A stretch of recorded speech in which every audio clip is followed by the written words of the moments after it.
After a very long battle, Russia destroyed the Ukrainian bridgehead at Kherson. It's day 694 of Russia's operation in Ukraine. Let's dive deeper. Starting from Kherson. There is no doubt that Russian armed forces has faced complications while pushing Ukrainian forces from this bridgehead. It's not like only Russian forces suffered at this front. Ukrainian forces also suffered significant losses while holding the bridgehead. We were regularly seeing videos of Ukrainian boats and infantry being targeted by all kinds of ammunition. But what helped them maintain this bridgehead was the strong support from the other side of the river. As you may remember, Ukrainian forces deployed Western Train Strike Group specifically for this operation. As they had support of long-range Western artillery and Western air defense systems, they were able to keep Russian forces at bay. So until now, all these elements, including wide use of FPV drones, were used to support their bridgehead in Kherson. However, this has come to an end. Russian forces, as I reported in one of my previous reports, realized that in order to eliminate this bridgehead, they have to weaken their rear support. So for the last month or so, they had been regularly targeting Ukrainian long-range artillery with various types of ammunition. Some sources reported that Russians were destroying one artillery piece per day, in which most destruction was done by the Lancet drone. So after all this, the Ukrainian rear had weakened to the point where Russian forces could start storming Ukrainian positions in the village.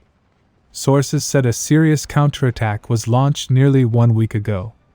Russian forces were storming from several different directions. A couple of days ago it was reported that they were able to push Ukrainian forces to a very small area in the village from the eastern side, and took this area under their control.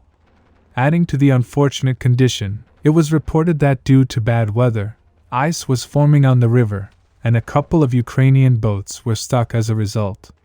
Which means Ukrainian forces holding the village were in very short supply. Their armed forces tried to supply their positions in the village by drones, but that also did not help much.